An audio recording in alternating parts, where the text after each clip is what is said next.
Good morning, boys and girls, ladies and gentlemen. I am going to do a review on the Brynhildr of the Darkness, that new episode today that I just watched earlier. Oh my gosh, we've gotten so much information and so much plot of what was going on here and what was going on.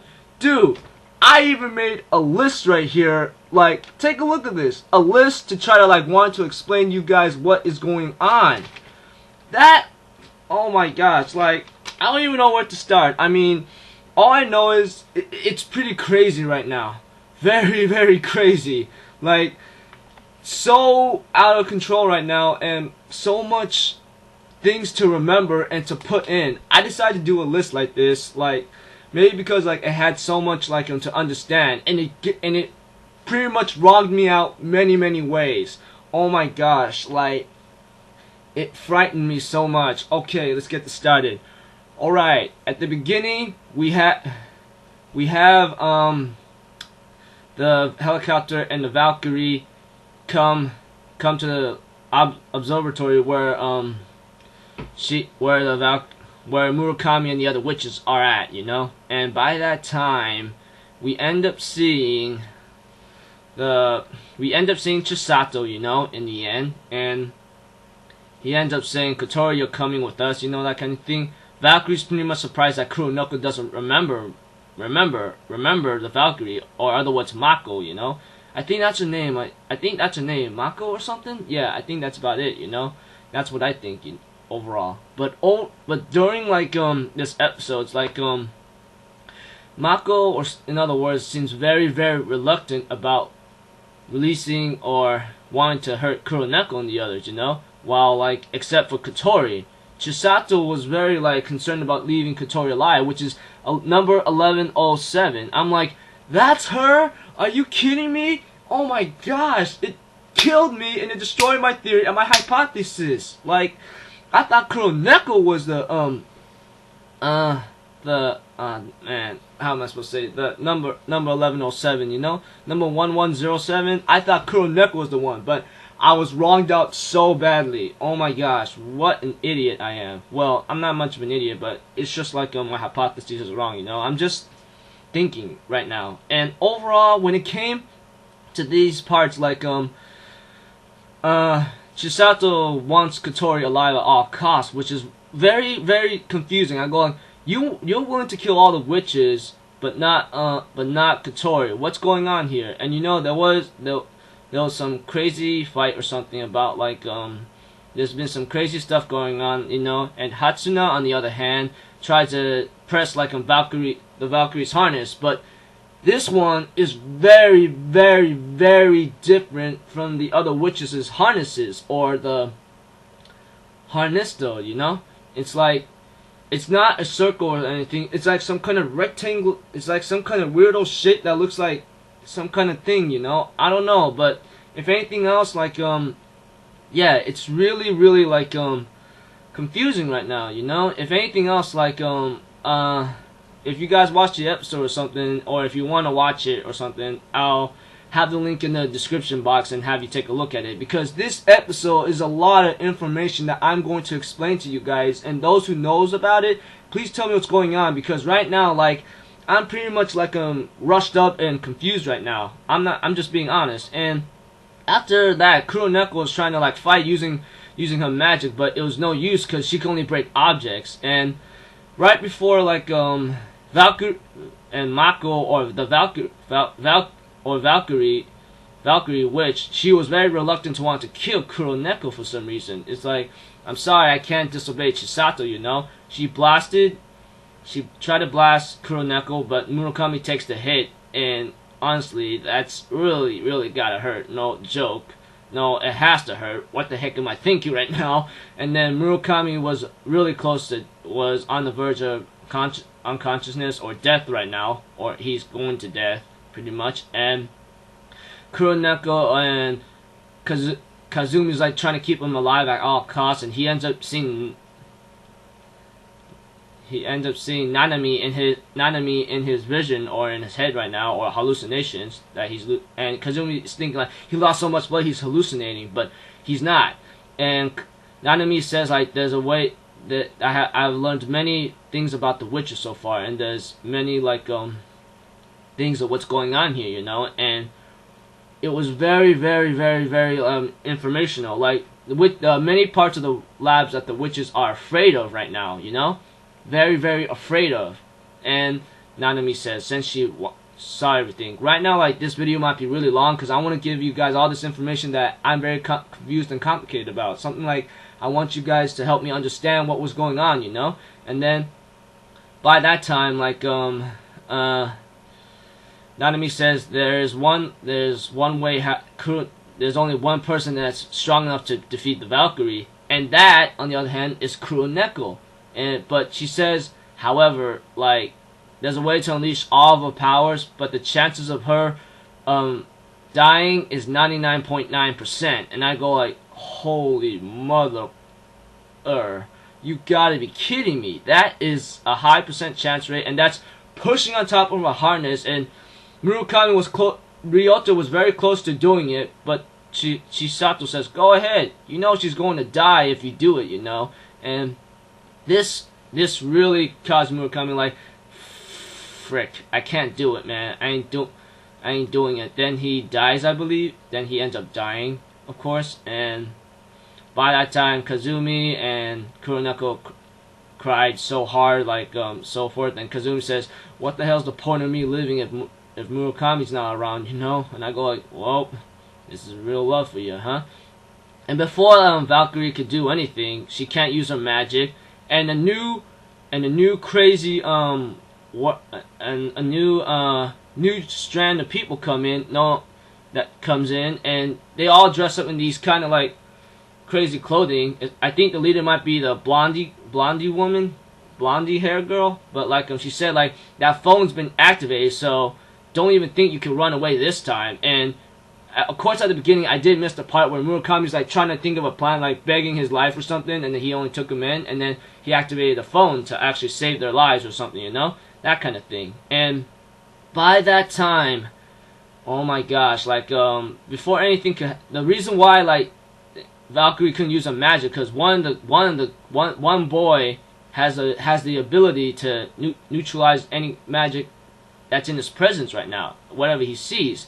And however, things didn't go too well as Chisato pulls out his gun, shoots the boy in the arm, and then they manage to escape using teleportation. And this really, they go like, "What the heck is wrong with you? I can't believe you're so useless," she says. And the boy says, hey, look, you didn't tell me that they had teleportation, alright? And you didn't tell me what this guy's kind of made of, so blame it yourself." And while Kazumi and Kuroneko was trying to keep Ryota and Murakami alive, Hatsuna, on the other hand, that just got sliced up by the Valkyrie when she tried to press her harness or something, but it was a crazy rectangular shape, you know, I don't know, says that she has a chance to save Ryota, but she could actually end up she could die. And she used her power to regenerate Murakami, but she's starting to melt, and later on Murakami, his wound is all healed up. Kuroneko and Kazumi ends up performing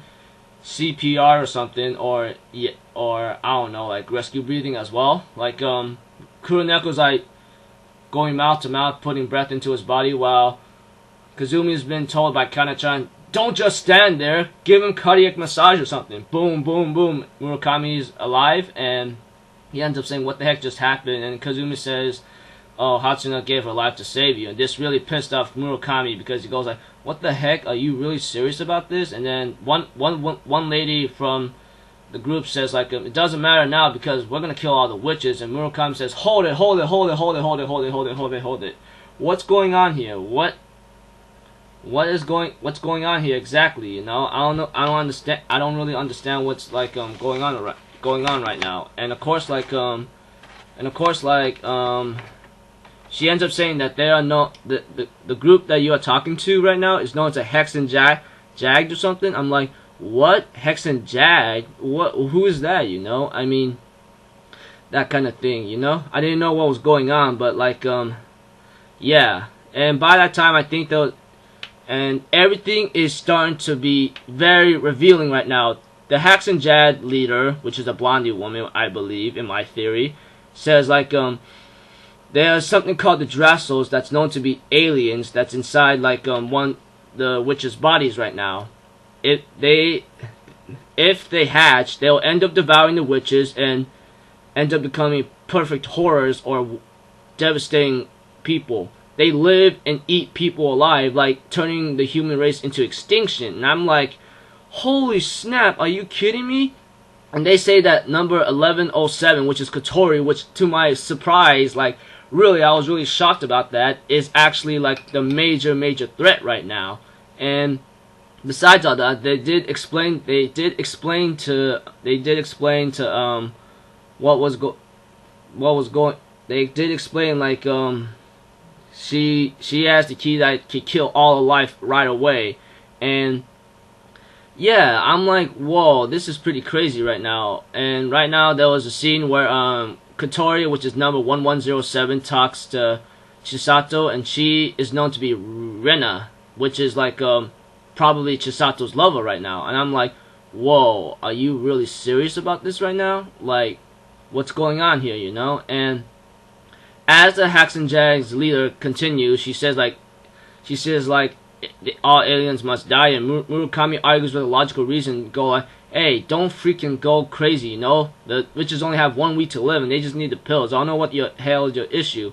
And they go like, yeah, you got a point or something, that kind of thing. If I'm missing any information, please let me know. I mean, I'm giving you all that I have and manage it. I'm giving you all that I have that I wrote down here. Like, I decided to make a list and try to like put them in order by any chance, and yeah. Right now, like they say, like they don't really know what Chisato's location is, but Murakami says, there's one way how to do it, and Kazumi it's up to Kazumi to actually like find the information, find out where Chisato is, and she manages to hack into the network and realizes that someone else, like a witch, is actually deleting all of Chisato's data. But Kazumi, on the other hand, says, don't underestimate me, girl. Watch this. And she manages to know where Chisato's location is right away. And of course, like Murakami made a deal with the Hexenjad or something, and says, here's the deal. We help you find him. You take us with you, no matter what. And of course, like they say, they don't really care anyway, and they have no other option right now. And of course, more information is given to Kotori that she's actually has this kind of consciousness, brain, or cells of Rena right now, and Chisato actually loved someone called Rena, and he says he would do anything to actually like to bring her back to life, even her consciousness, even no matter how many lives it takes. So Kotori even asked him, so is the Valkyrie's life useless? He said yes, and the Valkyrie was listening. I go like, you're busted, man. You're only gonna turn her into a state of madness, like serious madness. And by that time, like when the Haxenjad goes along with Murakami, Kuroneko, and Kazumi, the thing, Hatsuna's like thingy is like is showing up, so she might be regenerating. That's a theory I'm having right now. Okay, it's not a fact yet, but just a theory that I'm guessing right now, you know. And we find out why Chisato is actually using all this kind of information, or should I say, like experiments, to bring back his loved one, no matter what. And I go like, oh dear me, dude. No wonder he's willing to like kill everyone or kill every woman or something to try to bring back his own lover. Well, that's pretty crazy right there, but that's mad love right there. I'm not gonna lie about that, okay? Really, really mad love.